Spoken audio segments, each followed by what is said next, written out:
Jumpa lagi Pak Bisa. Jadi perilaku konsumsi Islami dalam Islam dibedakan antara hajat, syahwat. Bagaimana hajat atau kebutuhan itu terbatas dan bagaimana keinginan itu yang tidak terbatas.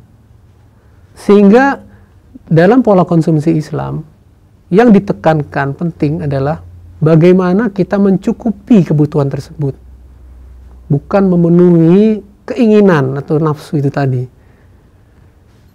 Jadi kalau dalam teori ekonomi ada istilahnya kelangkaan atau scarcity. Itu timbul atas dasar atau latar belakang karena adanya ketidakseimbangan antara kebutuhan dan atau keinginan dengan resource atau sumber daya.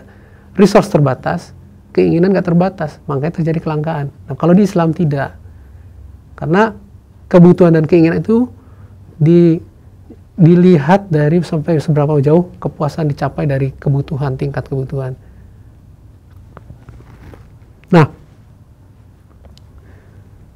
dalam konsumsi Islam terhadap prinsip-prinsip yang melatar belakangi dan mendasarinya, bahwa dalam perilaku konsumsi Islam kita didasari dengan prinsip keadilan. Bagaimana kita mencari rizki yang halal dan tidak dilarang dengan hukum syara, dan bagaimana kita memperlakukan harta kita atau melakukan perilaku konsumsi yang tidak menzolimi pihak lain. Kemudian juga prinsip kebersihan dalam melakukan konsumsi. Kita diwajibkan menjaga setiap kebersihan dalam kita melakukan konsumsi. Khususnya paling gampang contohnya dalam bermakan lah. Banyak hadis dalam Rasulullah yang mengajarkan bagaimana kita beradab dalam makan. Lalu prinsip ketiga adalah kesederhanaan. Seperti yang saya sebutkan tadi, perilaku konsumsi Islam tidak membolehkan adanya mengkonsumsi yang berlebihan, boros. Kita harus yang sesuai dengan takaran. Dan prinsip selanjutnya adalah prinsip kemurahan hati. Jadi seperti tadi saya bilang bahwa di dalam harta kita ada hak milik orang lain, sehingga kita sadar kita harus memberikan sebagian pola konsumsi kita, menyisihkan pola konsumsi kepada pihak lain yang memiliki hak. Dan terakhir, bagaimana konsumsi memiliki prinsip moralitas, bahwa segala sesuatu yang kita konsumsi, segala sesuatu yang kita lakukan dalam aktivitas konsumsi harus atas dasar Allah Subhanahu wa Ta'ala. Bagaimana kita melibatkan Allah, bagaimana kita selalu menyebut Allah dalam setiap kegiatan konsumsi kita. Contohnya seperti kita sebelum dan setelah makan. Nah, dalam prinsip konsumsi Islam juga, pada tingkat pendapatan tertentu, konsumen Islam, seorang muslim, karena dia memiliki alokasi untuk hal-hal yang menyangkut akhirat, seperti saya sebutkan tadi bahwa konsumsi Islam memiliki dua dimensi, dimensi untuk diri sendiri di dunia maupun dimensi diri sendiri untuk di akhirat kelak.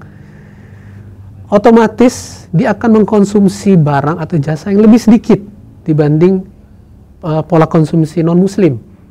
Misalnya seperti saya bilang tadi bahwa dia tidak akan mungkin mengkonsumsi barang yang haram. Bukan hanya haram, tapi juga yang toyib, halalan toyiban. Bukan hanya zatnya, tapi juga bagaimana cara mendapatkannya. Otomatis dengan barang yang haram, atau mengkonsumsi barang yang halal, itu akan mengurangi kualitas lah dari jenis konsumsi yang dilakukan. Jadi tidak semua barang atau jasa yang memberikan kepuasan itu menurut Islam tidak mengandung maslahah, gitu. Tidak mengandung manfaat, sehingga otomatis tidak semua barang atau jasa yang ada di dunia ini dapat dikonsumsi oleh umat Islam. Nah, dalam membandingkan konsep kepuasan dengan memenuhi kebutuhan yang terkandung dalam maslahah, kita juga perlu membandingkan tingkatan skala prioritas, yaitu tingkatan tujuan hukum syara itu sendiri. Apa itu? Skala prioritas dari sisi daruriyah, hajiyah, dan tahsiniyah, primer, sekunder, dan tersier.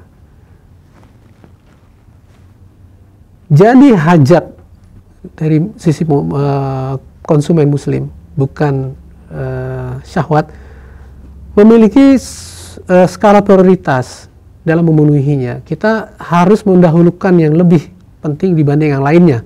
Seperti saya sebutkan tadi, ada skala prioritas yang berkaitan dengan kepentingan atau kebutuhan pokok yang masuk dalam kategori daruriyat. Intinya adalah bagaimana memenuhi dasar kehidupan atau kebutuhan pokok yang kalau jika tidak dipenuhi, maka hancurlah kehidupan ini. Contohnya seperti sandang, pangan, papan. Bahkan pernikahan, karena pernikahan berkaitan dengan peradaban nantinya. Atau juga fasilitas yang mendukung, misalnya mobil bisa masuk ke dalam kondisi daruriyat. Lalu masuk ke skala prioritas kedua yang disebut hajat. Hajat ini lebih ke pendukung. Dia nggak apa-apa, nggak akan mati kita kalau nggak ada, tapi dia mendukung kebutuhan pokok. Contoh simpelnya, kita makan pakai sendok. Perlu sendok, tapi tanpa sendok kita juga bisa hidup, bisa makan. Nah, yang ketiga adalah skala prioritas yang disebut tahsiniyat. Tahsiniyat ini lebih kepada apabila semua sudah dipenuhi, sudah masih ada saldo dalam konsumsi, jadi manusia mulai kebutuhan terhadap kemewahan. Misalnya mobil satu, perlu lagi ganti mobil yang lebih mewah. Ada dan lain-lain yang kaitannya lebih kepada kenikmatan dan kenyamanan. Nah, seperti saya sebutkan tadi, konsumsi daruriyat itu merujuk kepada barang-barang yang kelangkaannya akan menyebabkan seseorang akan kesulitan, bahkan menghilangkan nyawa. Tujuan daruriyah itu bagaimana menciptakan kesejahteraan di dunia dan akhirat yang mencakup 5 elemen dasar dari kehidupan manusia, ya juga sebagai tujuan syariat atau maqasid syariat, yaitu bagaimana kita melindungi jiwa, agama, akal, keturunan, keluarga, dan harta benda.